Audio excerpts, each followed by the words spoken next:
Buenos días. Voy a intentar ajustarme a los tiempos que nosotros mismos hemos impuesto. La presente comunicación explorará, en la medida de lo posible, la identificación de auditoria asociados a lugares del saber y bibliotecas durante la Antigüedad tardía. Particularmente abre la posibilidad a la determinación de la existencia de los primeros espacios del saber vinculados a estructuras palaciales omeyas. Estoy plenamente convencida que los descubrimientos arqueológicos de los últimos años nos van a permitir indagar. Le doy aquí, ¿no? Sí. Se me ha ido. Pero se te ha ido esa pantalla completa.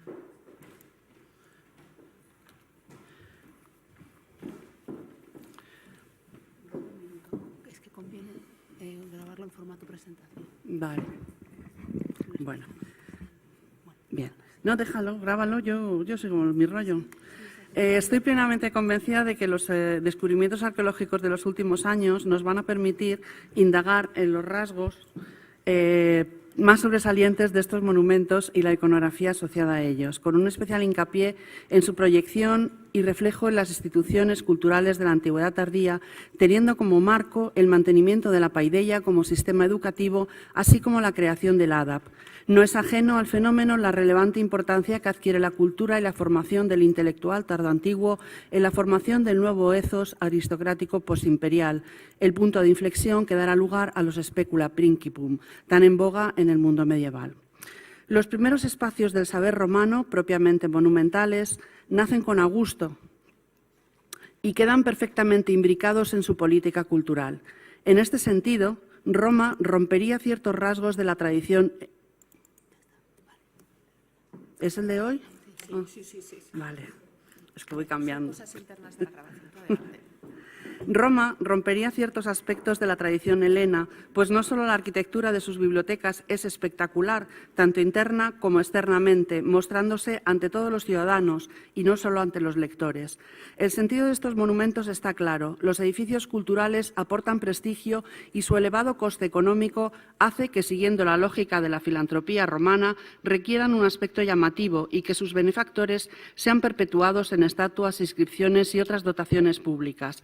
Muchos de estos espacios incluyen escolae o exedras al modo del gimnasio griego, pero con función de sala de recitación tan del gusto de la época, y los espacios para exhibir colecciones de pintura, escultura o pinacotecas. Muchos autores describen así el Porticus Octavia, promovido por la hermana de Augusto en memoria de su hijo Marcelo, señalaría una dependencia aún mayor del modelo helenístico. Este esquema se repite en el Templum Pacis Flavio como gran complejo cultural con un gran jardín porticado para la exposición de obras de arte y anexos de salas de lectura y recitación bajo la protección de la diosa de la paz. Aunque de la biblioteca Inforo Traiani solo queden sus cimientos, sabemos que su vida se extiende hasta el siglo VI, cuando Venancio Fortunato fue testigo de recitaciones de Virgilio en sus salas. Para el caso que nos ocupa, nos interesarían aquellas bibliotecas que cuentan con exedras a modo de auditoria. Una de las más espectaculares es la de Rogatiano en Timgat, que aúna sala de lectura y espacio perimetral con graderío conservado, como se observa aquí. Otras debieron tenerlo, aunque no se conserve, como los espacios rectangulares de la Biblioteca de Adriano en Atenas, que se reconstruyen de esta manera. El modelo de espacio semicircular con graderío se repite en la exedra L de las termas de Trajano, independientemente de que ahora se haya propuesto identificarlo con el archivo del Prefectus Urbi. Bibliotecas y archivos tienen mucho en común arquitectónicamente hablando. Este uso cultural de los baños nos remite al gimnasio helenístico, que al menos en el caso del monumento de Caracalla se mantiene en uso hasta el siglo V. En otras ocasiones, lo que se ha determinado es la existencia de auditoria individualizados. Si bien es cierto que tipológicamente este patrón arquitectónico concreto puede tener usos multifuncionales, etimológicamente es un calco del Acroaterion heleno o lugar donde se escucha, asociado a gimnasia griegos, junto al uso acreditado de teatros y pritaneos según la ocasión, reuniones municipales, tribunales o ámbitos para recitales. La mayor parte de las bibliotecas públicas romanas contaban con estos espacios, espacios, como las anteriormente mencionadas exedras del Templum Pacis, de modo que nos encontramos ante lugares de divulgación cultural, el mismo modelo funcional aplicado a lugares de enseñanza superior, donde adoptan planta cuadrangular o absidal, con graderíos para los estudiantes que no necesariamente son de piedra, sino que también pueden ser de madera no conservados. En el centro, del lado corto recto semicircular, se solía colocar el púlpito para el lector. Muchas de las exedras de los grandes conjuntos termales, como hemos visto anteriormente, pudieron haber funcionado como auditoria. No obstante, los hay independientes, como los de la Piazza de la Madonna di Loreto en Roma, identificados con el Ateneo de Adriano, en funcionamiento hasta el siglo V, por la mención de Sidonio Apolinar, aunque debo apostillar que Sidonio hace mención a espacios hemicirculares y no cuadrangulares como los que vemos en la imagen. Podemos ampliar el repertorio arquitectónico a los auditoria conocidos con la enseñanza privada, como muestra la Casa del Atrium de Afrodisias del siglo V, vinculada a la filosofía, con una impresionante decoración de sus ábsides con retratos en tondos de maestros y alumnos famosos, aunque el hallazgo creo que más espectacular es el del conjunto de Comeldica en Alejandría, que se revela como un modelo algo diferente, con aulas más pequeñas y que se mantiene en pie hasta el siglo VII, lo que sugiere que fuera conocido por los conquistadores musulmanes en Egipto. En total son 20 auditoria de planta rectangular o absidal, con graderíos en su interior y con una capacidad para 500 o 600 estudiantes, que vino a sustituir la enseñanza de los gimnasios desde el siglo IV y debió aprovecharse muy probablemente por el cierre de la academia por parte de Justiniano. En el suelo, el bloque de piedra es la base del Analogeion o Anaxterion, sobre el que los estudiantes leían sus trabajos. Ahí vemos una imagen de un sarcófago con el uso de este tipo de soporte. En la cabecera, estas aulas presentan un asiento central sobrelevado. El auditorio K, por ejemplo, es una auténtica cátedra, un trono con 6 escalones que recuerda al ambón de la iglesia del monasterio de Apa Jeremías en Saqqara o a un mimbar de piedra. El conjunto alejandrino se completa con un odeón usado a modo de aula magna, incluso unos baños públicos. Como he mencionado, el recuerdo de estos auditoria se encuentra en Yakut, quien a principios del siglo XIII describe un museium como el lugar donde los estudiosos y académicos se sientan. Y es probable que la Universidad de Constantinopla, mencionada en el Código Teodosiano como Auditorium in Capitolio, con unas 32 cátedras para enseñar gramática, oratoria, filosofía y derecho, fuera similar a este modelo alejandrino. La proyección de estos espacios de saber se podría encontrar en las primeras manifestaciones del poder dinástico omeya en Bilat al-Sham. Me refiero al famoso Salón del Baño del complejo palacial omeya de Hirbat al-Mafjar, en Jericó, destruido por el terremoto del 749. La posible función de la gran sala del edificio, clasificado inicialmente como termal, a pesar de la desproporción con respecto al tamaño de los baños, la he realizado, estos son los baños y este es el gran salón, vamos a estudiar solo el pequeño auditorio. La he realizado gracias al proyecto de investigación Al-Ándalus, los reinos hispanos y Egipto, arte, poder y conocimiento en el Mediterráneo medieval, las redes de intercambio y su impacto en la cultura visual, dirigido por los doctores Calvo Capilla y Ruiz Souza, que me han permitido el estudio in situ de este edificio. El salón presenta un elevado número de nichos no ornamentales y las huellas de un podium perimetral, de madera, obviamente no conservado en sus espacios absidales. En su lado norte, estas serían un poco las huellas que quedarían. Estas son algunas imágenes del interior, esta es la reconstrucción del podium que he hecho.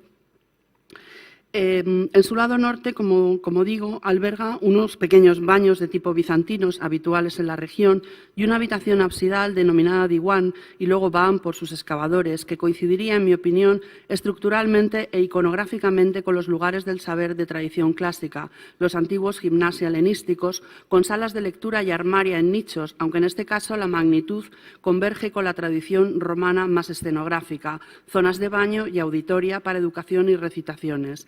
El detalle de la interpretación del conjunto verá la luz muy pronto en otro estudio, por lo que ahora desearía únicamente reservarme a esa pequeña sala absidada de la esquina noreste del salón, que estructuralmente sería asimilable a un acroaterium o auditorium. Todo ello acompañado de una iconografía que puede ser reinterpretada bajo la óptica de los espacios del saber, en la tradición del baño-gimnasio helénico o de las termas imperiales romanas dotadas de espacios dedicados a bibliotecas y auditoria.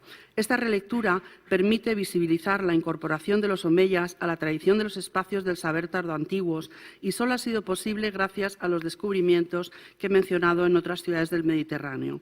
En primer lugar, esta sala, esta es la reconstrucción de la excavación de Baramkin que realizó Corbett, está cubierta por una cúpula de pechinas en el centro y una bóveda de horno en la cabecera. Presenta un banco corrido de 50 centímetros de alto que indudablemente debe ser utilizado como asiento y no como clinay, lo que descartaría también, junto al pequeño tamaño del ábside, que no llega a los 3,30 metros, su uso convivial. Los ábsides conviviales de media miden entre 6 y 10 metros para dejar un espacio perimetral transitable entre la pared y el estivadium. Además, esta sobrelevación convivial no suele superar los 5 centímetros y aquí estamos ante un escalón de 50. El modelo helenístico, aquí por ejemplo tenemos el de la villa de Carranque, que tiene unos escalones que son apenas de 10 centímetros. Bien. El modelo helenístico romano de auditorium se basa en las exedras de los de Fella de parte cuadrangular o hemicíclica con asientos adosados. Este concretamente pues, se parecería bastante más a los que hemos encontrado en Comeldica estructuralmente. Evidentemente, también esta arquitectura determina pues, otro tipo de estructura o de disposición de la educación. Cuando sabemos, por ejemplo… Bueno, voy a seguir, es que me has puesto nerviosa con los 5 minutos. Bueno. En cuanto a la decoración figurativa de esta habitación, esta conserva los restos de estucos figurados de la clave y las pechinas, se conserva allí. Sin embargo, la interpretación que se ha dado al conjunto se enmarca dentro de las visiones poscolonialistas y orientalistas que convergen en los años de su descubrimiento, años 40 del siglo XX, cuando todo el conjunto se interpretaba como un Masjid al-Law por Hamilton, una especie de music hall o salón de la frivolidad, donde tendrían lugar las tropelías del emir y se enfatizaría el carácter extravagante de su constructor, al-Walid, basándose en los textos ahistóricos del Kitab al-Aghani. Incluso se ha llegado a afirmar que esta habitación era la sala erótica de uso exclusivo del ya califa al-Walid II en el 743, centrándose en la hipotética asociación de gacelas doncellas León Califa del pavimento musivo. Por otro lado, la interpretación más seria la hizo Ettinghausen para explicar la multiplicidad de salones de recepción de este conjunto omeya, ya que tendría otro en el piso superior del Kars, que es la imagen esta, este sería donde está situado el habitual, y en cambio, por ejemplo, se basa Ettinghausen en la oposición público-privado de los majalis abasíes, y resulta que precisamente este es el más público, puesto que tiene más entradas desde el exterior. En otros casos, en cuanto a la decoración, bueno, esto es la manera que tienen… En concreto, la decoración, la presencia de Pegasos en la cúpula, en las pechinas de la cúpula, se interpretó en términos de apoteosis califal, debido a la vertiente psicopompa del caballo alado, aunque me temo que no se sopesó seriamente el alcance ideológico de dicha aseveración por el concepto monárquico helenístico que conlleva. En la tradición clásica, Pegaso es uno de los medios de transporte al cielo de los emperadores romanos una vez fallecidos y divinizados por el Senado romano. Yo no sé que los omeyas tengan algo similar. Incluso Eusebio de Cesarea se las vio difíciles para solucionar el conflicto y en el panegírico, en su funeral, pues llegó a crear este constructo de que Constantino no era divinizado, sino que era un redivivo, y aquí nos aparece la imagen con la Manus Dei recogiéndolo y llevándolo directamente al cielo. En el caso del mundo la interpretación la persa que se ha hecho del tema, sasánida, ocurre igualmente. Nosotros sabemos, bueno, pues aquí tenéis la copa de Cosroes, que sí que está sostenida por unos Pegasos, pero no conocemos tampoco que los monarcas sasánidas tengan ese tipo de ceremonia, sino que, por ejemplo, lo que están utilizando para interpretar esta apoteosis, que no la tenemos documentada, son elementos muy tardíos, mucho más antiguos, de Taquibustán, que en realidad lo que está pasando es la corona, el Azura Magda, que confiere el poder a estos monarcas. De hecho, por ejemplo, pues lo que encontramos en las inscripciones que se conservan de esta época son copias prácticamente de lo que estaban haciendo los gobernadores en la antigua provincia. Por ejemplo, esta de aquí, o incluso, por ejemplo, las grisografías de los mosaicos que han aparecido en el mercado de Beisán. No aparece ningún indicio que nos diga que se divinizaban. Lo que vemos es que en el caso de Pegaso tiene una interpretación muy clara vinculado con las musas, con el Laurus Poeta de Dracontio y que Cadario vincula al Enquiclos Paideia como medio de adquisición de la inmortalidad a través del conocimiento filosófico que supone el vuelo celeste en compañía de Pegasos. Sería una metáfora visual bien conocida por la élite tardoantigua y equiparada a la adquisición de la virtud. Este tipo de representación, eventualmente en compañía de filósofos y musas, la podéis observar aquí en un maravilloso mosaico que conserva este museo, que procede de Navarra, donde pues, aparece en el centro Pegaso y alrededor un diálogo entre musas y hombres sabios que explican, en el caso de las villas occidentales, estos lugares especiales donde probablemente el Dominus tendría su a cabo. La interpretación, como digo, de Pegasos con los astros como triunfo de la virtud y su papel en la inspiración poética encaja perfectamente con la importancia que otorga la cultura árabe y la corte omeya en particular a la poesía. Los textos nos señalan las dotes poéticas de algunos miembros de la familia califal omeya, como Yazid o Al-Walid, y cierta influencia helenística en la poesía árabe nos es reconocida, especialmente en las Joda. Y bueno, ya voy a pasar rápidamente. En los cuatro piscinas con los Pegasos van ascendiendo, aunque los hayan restaurado boca abajo, más bien iría hacia arriba, donde encontramos estas figuras que realmente recuerdan a los astros que nos habla de los 12 astros, Vitruvio, unos estarían durante el día en la parte superior y los otros 6 escondidos por debajo. Y lo tendríamos, por ejemplo, en estos altares que hay de tradición clásica, en donde sí nos aparecen 12.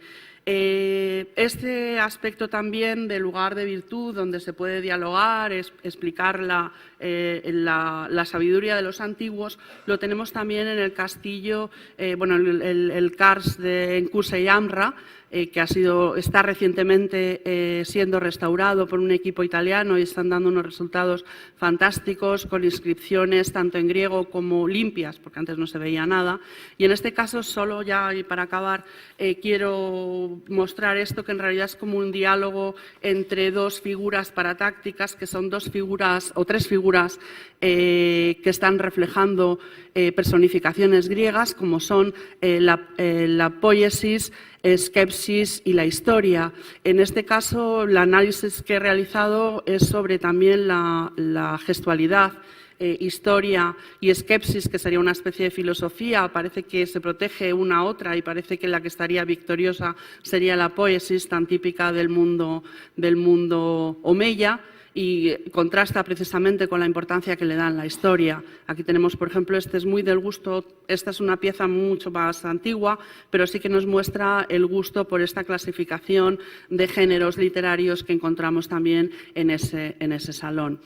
Finalmente, yo creo que la interpretación, quitando todas estas interpretaciones freudianas que se ha dado a este mosaico, yo creo que el protagonista es el árbol de la sabiduría, el árbol que aparece luego en muchísimos de las madrasas en decoraciones. Es precisamente el árbol en el cual, pues en medio del paraíso, explica la diferencia entre el bien y el mal, y creo que se adecua más a un espacio en el cual la educación esté presente. Siento que haya sido todo tan atropellado, pero tampoco me esperaba llegar y y besar el santo. No sabía yo, Era siendo, un cuarto de hora antes, un sien- cuarto de hora después. siendo de la organización.